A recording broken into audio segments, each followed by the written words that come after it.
여러분 안녕하세요. 타로 알려주는 남자입니다. 그동안 온라인 실전방 강의 준비로 제가 여유가 없어서 조금 늦게 영상을 업로드하게 되었는데요. 오늘은 타로카드 장수생 분들에게 도움이 되는 영상으로 찾아왔습니다. 더불어서 타로카드 기본기를 이제 막 떼고 실전 연습에 들어가시는 분들에게도 역시 도움이 되는 영상이니까요. 영상 끝까지 시청해 주시면 되겠습니다. 타로카드 장수생분들 같은 경우에 타로카드를 보면 내가 자꾸만 외운 것만 생각이 나는 게 가장 큰 문제라고 할 수 있는데요.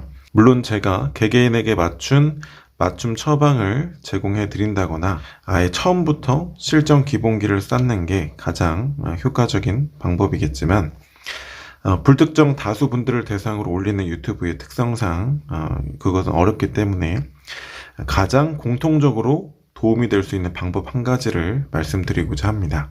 바로 이 그림 이미지에 집중해서 먼저 리딩을 해보는 건데요. 물론 이렇게 말씀드리면 그거는 이미지 리딩이다, 매뉴얼이 아니다, 틀렸다 이렇게 말씀하실 수 있는데 우리가 한문을 생각해보면 그 현대화된 글자, 최종적인 그 글자가 나오기 전까지 그 상형 문자, 갑골 문자, 그 이전에는 그림으로서 표현되었던 글자가 점점 시대를 거치면서 최종적인 글자 형태를 갖추게 된 게 한문이잖아요.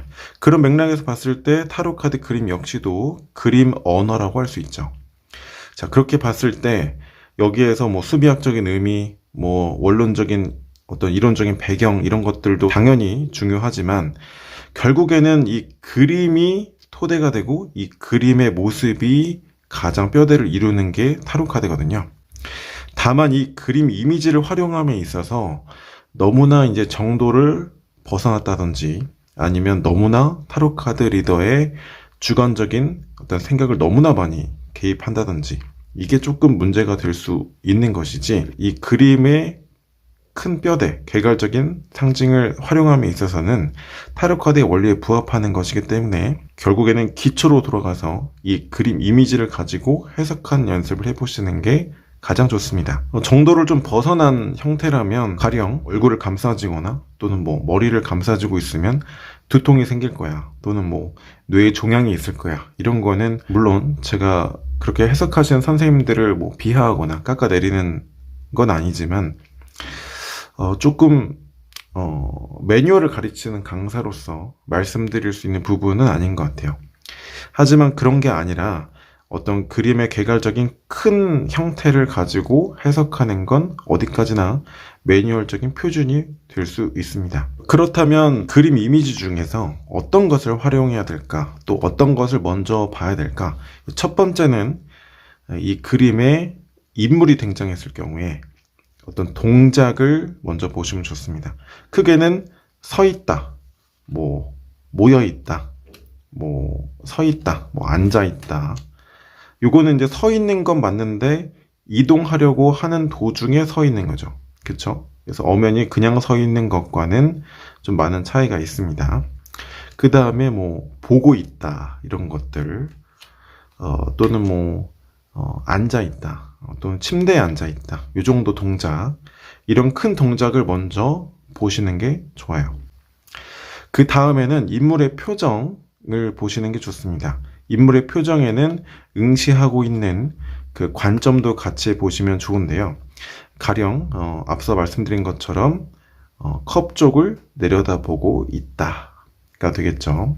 이거는 나아갈 방향을 바라보고 있다 정도 될 것 같고요. 황제 카드는 무엇인가 근심이나 불안에 휩싸여 있는 듯한 표정이 있다 정도로 볼 수 있겠죠.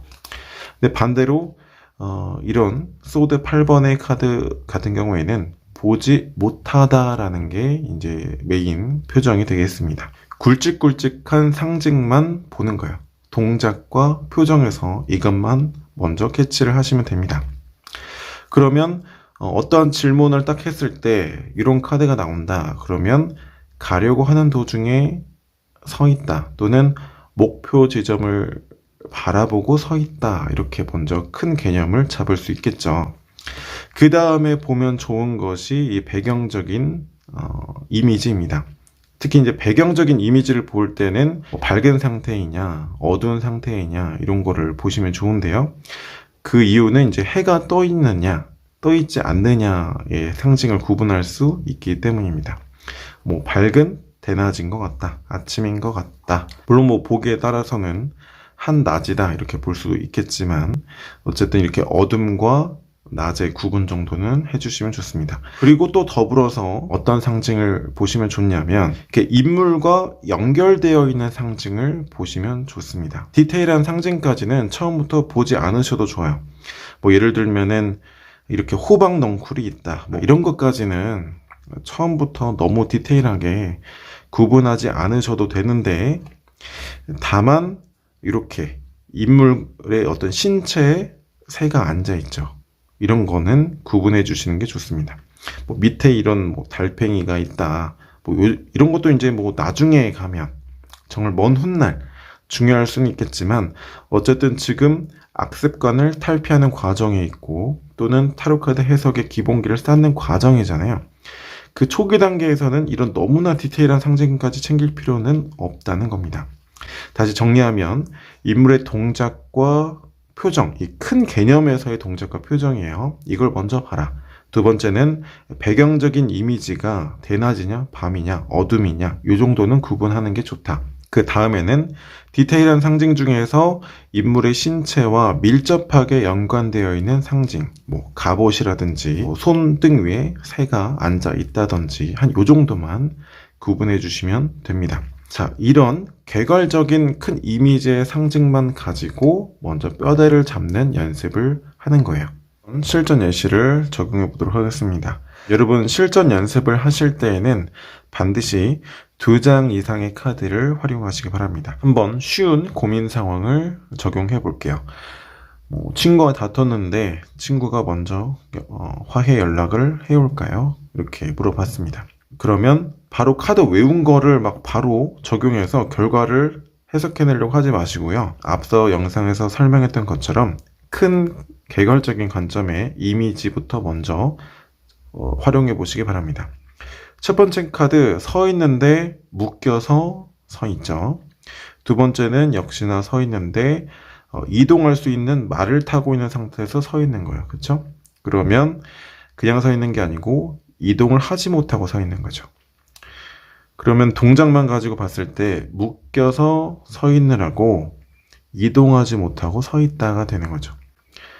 이제 좀 감이 오시나요? 연락을 먼저 화해의 손길을 나에게 건네올까 물어봤는데 묶여 서 있느라고 이동하지 못하고 서 있대요.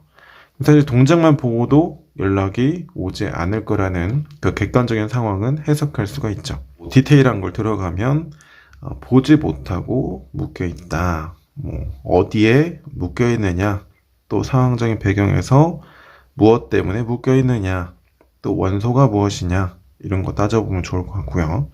두 번째는 이제 인물 카드이기 때문에 사실은 조금 더 설명이 필요한데, 어쨌든 영상의 주제와는 좀 다르기 때문에 이 설명은 다른 영상에서 덧붙여 하도록 하겠습니다. 어쨌든 여기에서도 펜타클이라는 원소가 있기 때문에 목표는 목표지만 어떤 관점에서의 목표를 바라보면서 이동을 못하고 서 있느냐 등등등 더 디테일하게 들어갈 수 있겠죠. 물론 여기서 이제 디테일한 해석을 더 들어가다 보면 왜 연락을 하지 못하는지, 어떠한 이유 때문에 그러는지도 더 세밀한 부분도 리딩이 될 수 있습니다.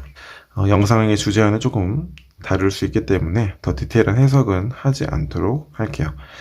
자, 이런 식으로 내가 외운 것을 먼저 막 이렇게 떠올리려고 하지 마시고 먼저 이 원초적인 그림의 형태 중에서 큰 형태, 개괄적인 큰 개념을 가지고 먼저 나눠보시고 내가 그 나눈 개념을 이 해석에 적용해보는 훈련을 먼저 해보시면 점점 이 단계가, 프로세스가 점점 시간이 빨라지면서 나중에는 바로 질문을 듣고 카드를 펼치면 해석이 되는 그런 단계에 도달하실 수 있을 겁니다. 오늘은 타로카드 장수생, 그 중에서도 자꾸 내가 외운 것만 생각나서 해석이 안 되는 분들을 위해서 간단한 팁을 가지고 설명드렸습니다.